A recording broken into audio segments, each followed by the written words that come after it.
And now, broadcasting from Titletown, USA, here's Joe Simon.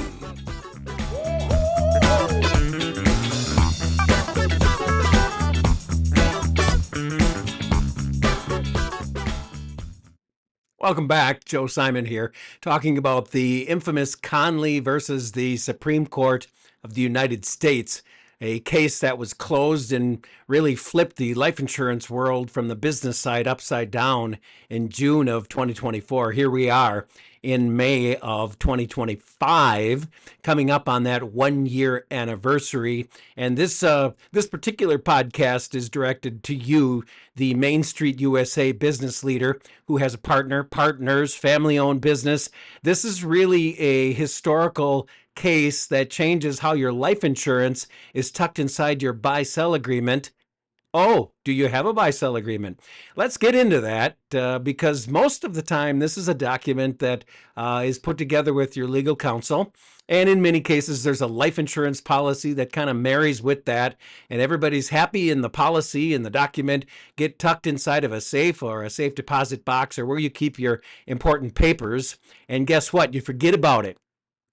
Well, here's a couple stories that'll keep you up at night as we talk about this Connelly case and the historical precedents that it sets.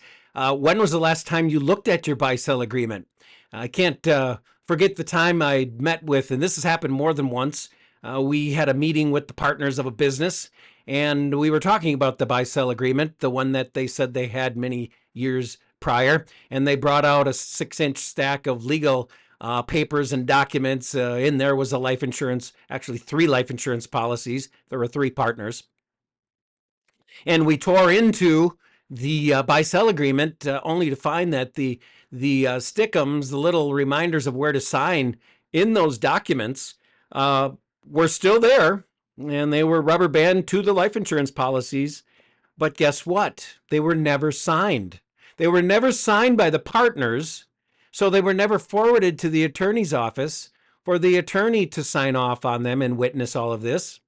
So in effect, they had a buy-sell agreement that was there in document, but it really had no teeth to it. Now, I'm not here to give legal advice today. In many cases, as an insurance advisor, we work very closely with your legal counsel and oftentimes your CPAs. But our role is to know how the life insurance policy does what it's supposed to do in the proper way. We're often talking about millions of dollars affecting many different people within the business and the families that are left after the partner is deceased. So that is the importance of understanding and taking some time to get off the track and understand where our buy-sell agreement and our life insurance policies are at today. And we're talking about the Connelly case, the 2 brothers, Michael and Thomas. Michael owned 77% of the corporation, his brother about 23% of the corporation. This corporation was around, in Michael's particular case, around $3.5 million, give or take $100,000, and the rest was his brother's. Well, of course, Michael, the one who owns the lion's share of the business, dies, and they pull out the buy-sell agreement, and they looked at the agreed-upon price. And isn't it always interesting that the owners, when it comes to what the price looks like on paper versus what the IRS says, isn't it always interesting that the price is a lot less than what the IRS would say? Well, that's the case here, too. There was a discrepancy of about $2.5 million in what the Connellys said the value of the corporation was and what the IRS said the value of the corporation was. And to not get too far into the weeds and to not lose your attention on this, really what happened is, in the end, the IRS said the $3.5 million of life insurance on Michael was included in the valuation of the business. And what's precedent behind this is it takes us back to another case, the Blount case in 2005, that agreed that the life insurance, as long as it's not inflated, as long as it's not a crazy amount,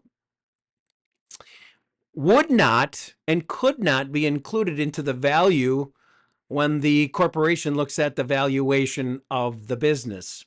So imagine that. Imagine the big difference between $3.5 million in on top of the value of the corporation versus $3.5 million sitting on the side to help the living partner use a portion of that death benefit to buy out the family, to create the stock swap, and a guarantee, I love that word when we can use it, a guaranteed value would be, the money would be guaranteed to meet that value and create a quick buy sell of the surviving family and the leaders and possibly the new leaders moving forward. And in this particular case, the $3 million was meant for the value of the business to be purchased, with an additional $500,000 for key person replacement. And, well, why that excessive amount of life insurance when you explain it that way, Joe? Really, the way we look at that is there's going to be a need, a recess in what happens with the business. Let's say, for example, the deceased partner had all the contacts with the vendors. Or let's say the deceased partner had the most crucial contacts with the most crucial vendors, maybe not all of them, but a few that have been around the longest, that represented the lion's share of the value of that corporation. So they anticipated that being about $500,000, and they anticipated there would be a recess, a downtime, to reestablish their relationships with the vendors. This is a hypothetical scenario I'm giving you and not related to the Connelly case, but this might be the reason we saw $3.5 million of life insurance. The $3 million for the value of the stock, plus the $5 million to replace the value that key person played with the day-to-day of that corporation. So we move on, and we just found out that the 2005 Blount case doesn't apply here. And we find out that there's $1 million, maybe $2 million on top of the true value of the corporation that the IRS says we're going to take a large portion, if not all of that $3 million, and put that on top of the value of your corporation. And now we're going to do the math on the tax necessary when it comes to the estate tax that the deceased Michael's family is going to pay. So my question quickly is, well, what kind of life insurance does the family have on Michael to receive that death benefit to offset this large $2 million estate tax that just came up? Lots of questions. We're not going to figure this out today, but these are the discussions that have to be had, the roundtable discussions with your insurance advisor who understands business life insurance and business disability insurance. We'll get to that in a minute. As well as having the advisor, the legal counsel, if possible, around the table at the same time to discuss the ins and outs of the buy-sell they have and the ins and outs of possibly a revised buy-sell agreement for all partners that are still alive and you haven't faced this yet. Or maybe you have, and you're kind of pouring through it now. It's good to have all of these advisors at the table at the same time to kind of talk it out and to redefine and recraft since this Connelly versus SCOTUS determination in June of 24. So where we see this kind of coming to a conclusion is, number one, where's your buy-sell agreement? Do you really have a buy-sell agreement? Has it been defunct for a while and you forgot, or you didn't realize it was never signed? I know, Joe, I run a business. I'm a smart individual. I know there's a lot of you that I've talked to, and refer to the story I told earlier. Pull out the buy-sell agreement. Look for the signatures. Make sure it's all currently accurate. Oh, by the way, that one partner, no longer involved with the company, but yet she or he is still tucked into this buy-sell agreement. That's a reason we need to talk about this. Number two, the life insurance. Yeah, we all had big term life insurance policies at one time. We looked at the various types of policies, whole life, universal life, term life. We just decided to go the cheapest route to get the biggest policy. We all went through the underwriting. That was so long ago. Those big policies are sitting rubber bound with the buy-sell agreement in the safe. Great, pull them out. Let's look at them. By the way, do you have any receipts showing that the policies premiums that are due were paid in the last year, in the last 12 months, that they didn't default, that there is a termination letter that came along that somebody collected, and that's at a different part of your office, your business, your other lockbox somewhere. And what we uncover, and it's too late now, is one of those policies is paid, but the other two are not paid. They terminated years ago, or somehow there was a confusion. We want to make sure that that marriage still exists, the marriage between your buy-sell agreement and your life insurance, that it's still active and it's fresh and it's alive, because emergencies and deaths and disabilities happen. They don't schedule a time on your calendar, right? And now we need to make sure that all players and all the guaranteed money sources are in place to really make this a seamless and simple way in a very sometimes chaotic, emotional type of situation that occurs at the time of a death of a partner or a disability. So let's conclude today with one more thing: the disability, the missing page. Your disability, or your buy-sell agreement will address death. It'll address departure. It'll address divorce, and it'll address disability. But what are the financial guarantees of a disability? If you and I are partners and I have a disability and a year goes by and it's extremely difficult physically and emotionally for everybody involved, Joe's not playing up to what he needs to be playing up to as one of the partners here, and it's time to have that conversation. It's time to bring Joe to the table with you, the other partner, and say, this isn't getting any better. What are your doctors saying? In fact, Joe admits, I don't think it's going to get any better, and we need to talk about my departure. And Joe comes up with some idea of, maybe I can work 10 hours a week, not 60, not 40. Maybe another 2 years, maybe another year, and then we'll decide, take a breath, but I'm not willing to make any changes. A lot of maybes come into play. Well, that's why we have the buy-sell agreement. The buy-sell agreement's pretty pinpoint accurate on the duration of time that we all take a breath and say, let's give Joe some time. Well, guess what? It's written in there. Everybody agreed upon it before it happened. I've seen it a year, maybe it's 2 years, and it's now time to have that serious discussion. What we often recommend is a disability buyout policy on both of those partners. It's going to cover about 70%, maybe 75% of the value of each of those partners. There's a waiting period, typically a year, maybe 2.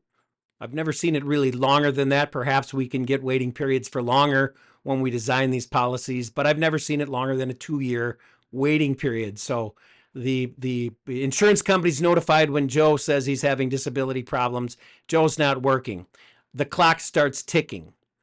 In the buy-sell agreement that is orchestrated with your policy, it says after 2 years, Joe and the partner come to the table and there are final decisions made based on this disability. Typically, doctors are called to the table. Typically, medical directors of the insurance company talk with those doctors. The determination is confirmed and verified. Joe just isn't getting better and will not get better in the foreseeable future. This triggers the buyout.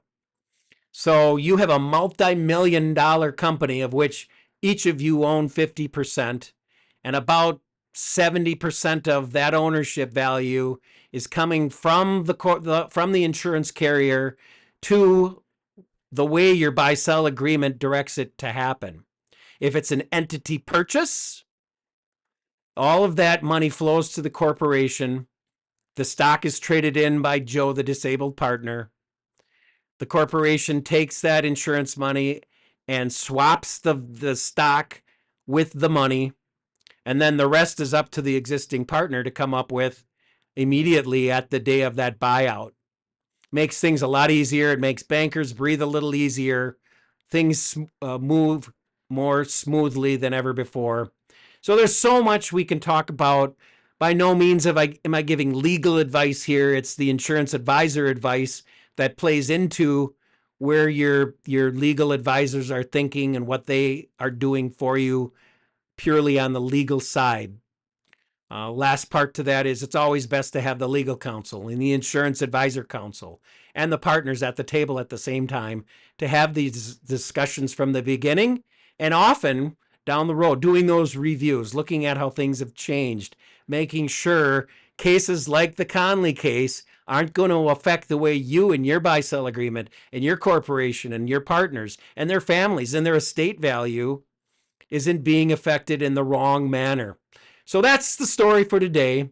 As always, get together with your legal counsel, work on having a prosperous business, having a prosperous organization and a prosperous life, and we'll talk again soon.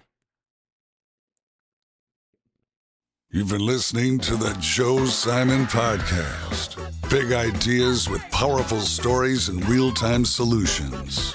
Business succession planning, executive benefits, employee benefits, tax beneficial savings, and more. Remember, information discussed here today is dated and not specific to your situation. Always seek personal counsel from qualified advisors. For more about Joe Simon, go to DaVinciInsurance.com. Joe Simon is a licensed insurance agent in the state of Wisconsin. Licensed to advise on accident and health, life insurance, disability insurance, and annuities, as well as qualified long-term care insurance. Make sure to visit the DaVinciInsurance.com archives for more of our podcasts.